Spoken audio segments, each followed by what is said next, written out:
This, my friends, is a 1924 Primus camp stove. This is the Primus 100, which is the larger model, and it's got some weight to it, but there's some benefits about the Primus 100, and we're going to get into that. But first, let me explain why we're doing this in my driveway. This will be the third time that I've lit this thing. The first time, fresh out of the package, you know, from wherever it came from, bought it off of eBay. I went ahead, filled it up and lit it, and there were some leaks in it. And man, having fuel on a stove with a bunch of leaks on it is not the safest thing. Now, it wasn't a big ball of fire or anything, but you know, there was some concerns, you know, like you gotta worry about these things. And if I was gonna take this out to the woods, I wanna make sure that everything is dialed in. And that is the lesson that I want to pass on to you. Make sure, especially with antiques and things, try it out in your backyard first. This is a nice black top. Nothing's going to burn. There's a couple little pine needles here and there, but nothing that I can't take care of rather quickly. Same thing with like sleeping bags or sleeping gear and tents and things. Do it in your backyard because you don't want to be out in the woods and something bad happens and now you're just stuck, or it could be life-threatening. It literally could be life-threatening. So this is the box of the 1924 Primus stove, and it's not in the best of shape, but it's in use. It's in loved condition. I love this thing. I bought it pretty cheap because it wasn't a premium example. But then there's a lesson in that too. When you're going to take something outdoors and you're actually going to use it, you probably don't want it to be brand spanking new, in the best of shape. So as we open it up, this is how everything sits in there.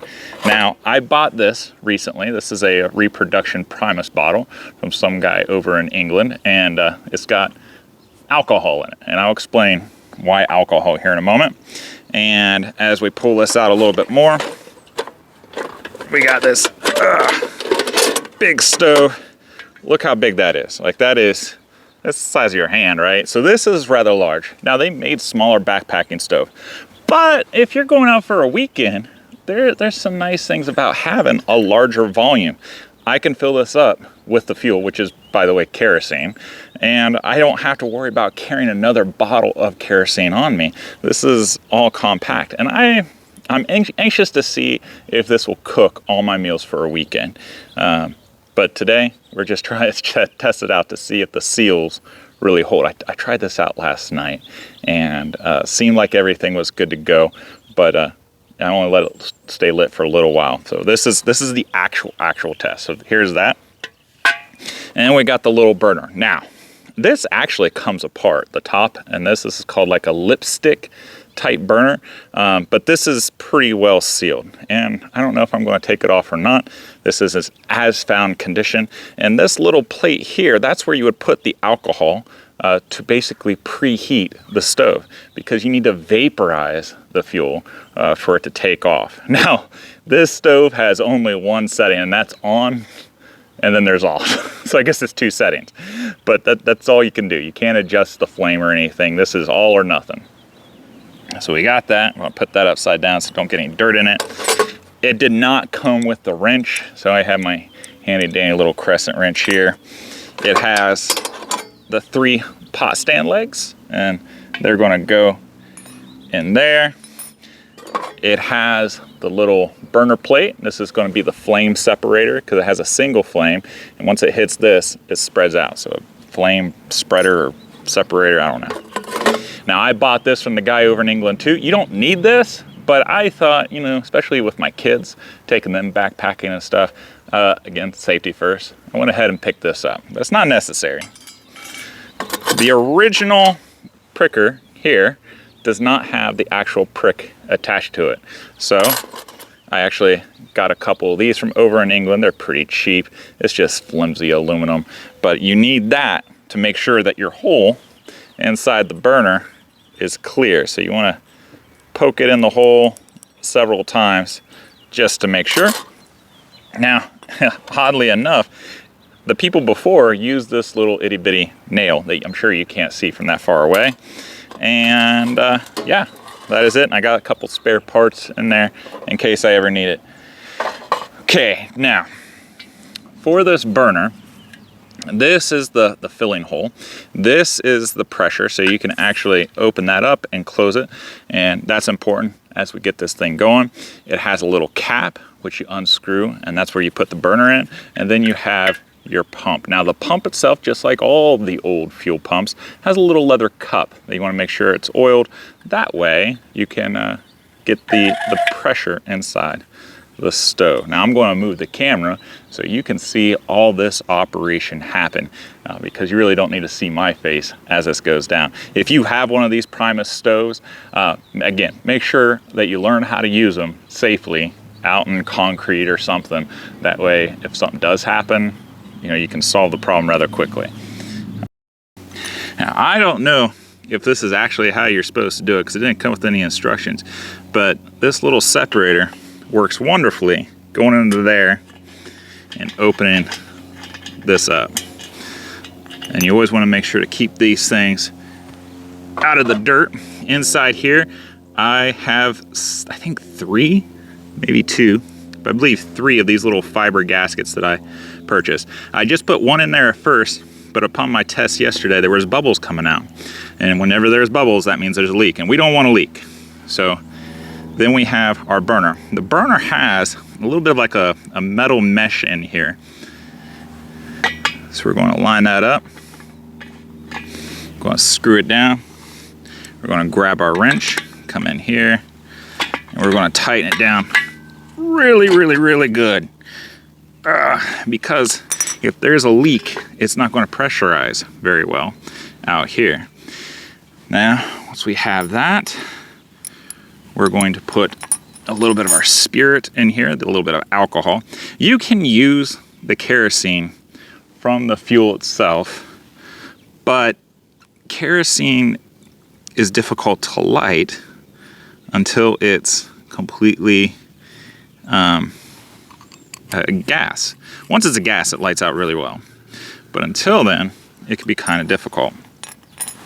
Okay, so we're going to leave it just like that. We're not going to pressurize the stove at this point.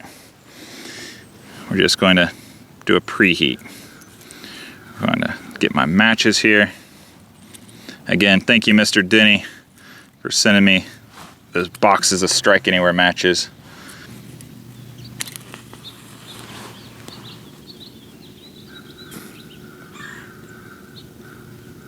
Now, believe it or not, you can't see it, but it is lit. See how the flame just kind of moves around? That's how you know it's lit. Because if you lit your match and it's, if you take it away, see how short it is? But notice how tall it is now? That is the alcohol, the vapor on fire. Okay, so we can go ahead and get out a couple more matches because we'll need them probably. It's starting to bubble. Now this takes several minutes to really get going. You gotta be patient with it. Meanwhile, what we're going to do is we're going to go ahead and get things out for our lunch, because I am going to use this opportunity to cook some eggs on a new mess kit that I got. I picked up an Indian Wars 1870s mess kit, and it's original too. And I haven't done anything with it, and now is the time.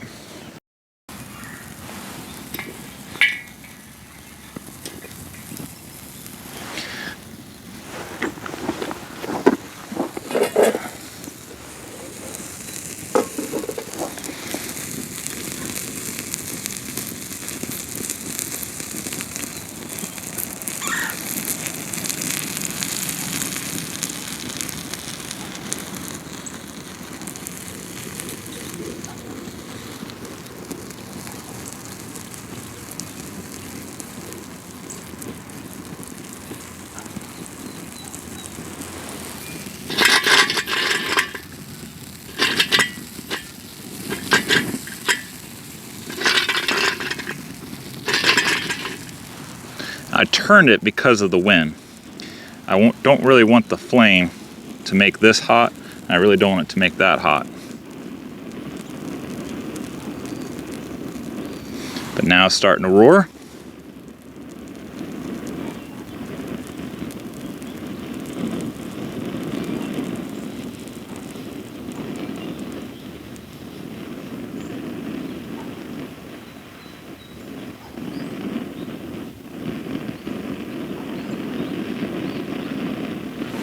Now the alcohol's burned off. So now what we're going to do is we're going to put our little leg stands in.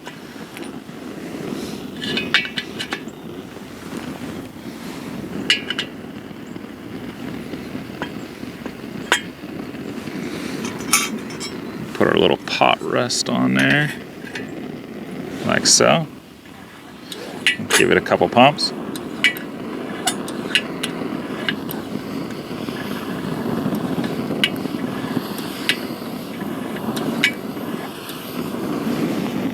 There we go. Hear it roar.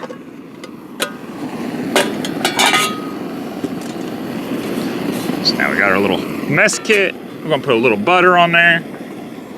I think the stove is gonna steal the show, the amount of noise.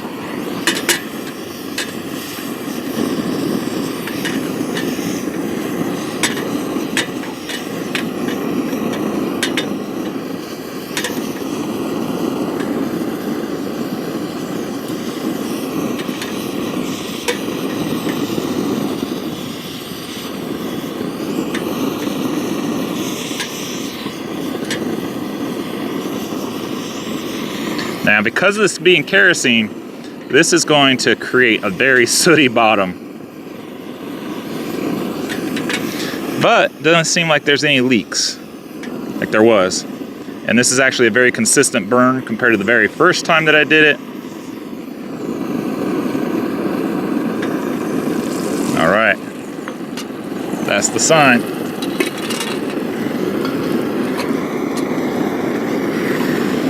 Got our egg.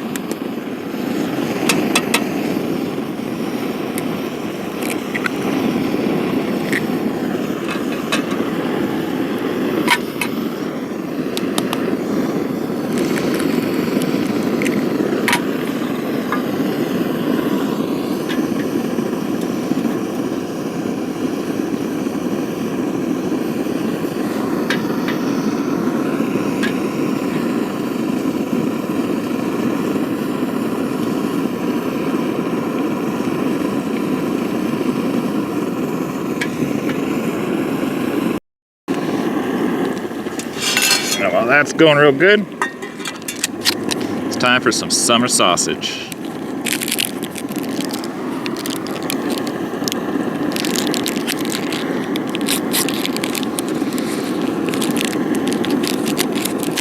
Now this is the deer sausage that I made from Jane Doe, the one that I hit with my truck.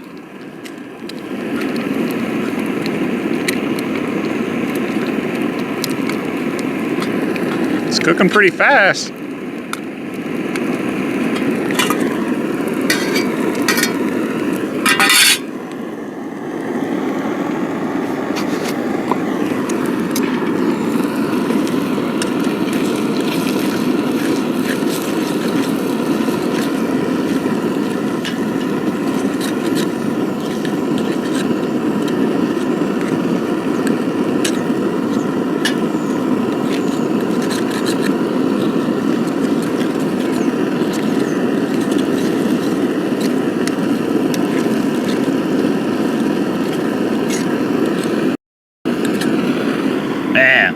That thing is just roaring.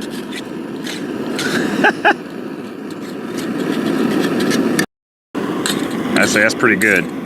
Don't want to burn my eggs. Now, to turn this thing off, this little pressure release valve right here. That's all you gotta do. Just gotta, well, don't want to spit it out on my food, so we're gonna move that. You just gotta turn it slightly. And notice the flames dying down. And all that pressure is out. That's all there is to it. That, my friends, is the Primus 100. And I only had to, as you saw, I only had to pump it like 5 or 6 times, something like that, once it got going. And because of the heat itself, and that little lipstick tube, and the heat radiating off of it, it's vaporizing that kerosene. So that's all you need to do. That's it. The bottom of the tank is cold. The top of the tank is pretty cold too. I can touch it and I can move it around, which that's pretty nice. I can get right up close. My thumbs are right here, and it's not even hot there. Now, this is going to be extremely hot, so you got to wait until that is cooled down before you really take it off and disassemble it and everything. But nobody wanted this ugly thing because of the damage here on the solder, but it looks pretty good. It seems to function pretty well. I might have actually over pumped it and it's leaking maybe somewhere. I don't know exactly where. We need to diagnose that. But as we can see here, there's a wet spot. So probably have to heat this up a couple more times to figure out exactly where the problem is before I take this out to the field and have to use it.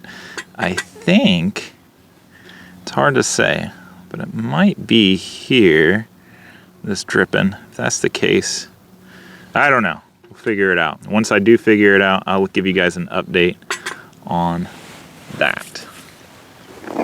If you like, camping, backpacking, bushcrafting, historical gear, all of that, then I want to invite you to the Traditional Campcrafters Guild. It's 5 days, no risk. Just get on there, poke around, introduce yourself, try out the different features, take some of the free courses and check out the free videos and stuff on there. Interact with some awesome people for 5 days. It won't ask you for a credit card unless you decide to continue, but it is a great community. You can get on the app directly on whatever phone that you have. It's the Circle app, and I hope to see you on there because there's a lot of stuff going down. We got videos, we got roundtable discussions, we have experts coming in teaching us things and networking with other people, and we got challenges. So give it a shot. I can't wait to see you on there. Now, if you're interested in my original late 1800s camping stove, backpacking stove, which does not cook quite as fast as this one, then check it out here. If you'd like to check out my video about mess kits and cook kits, then check out this playlist here. You'll find something on there. I have yet to make a video about this Indian War mess kit, but this is kind of fun. I hope you guys have a wonderful week. Give a kiss note to your loved ones, and I will see you next time.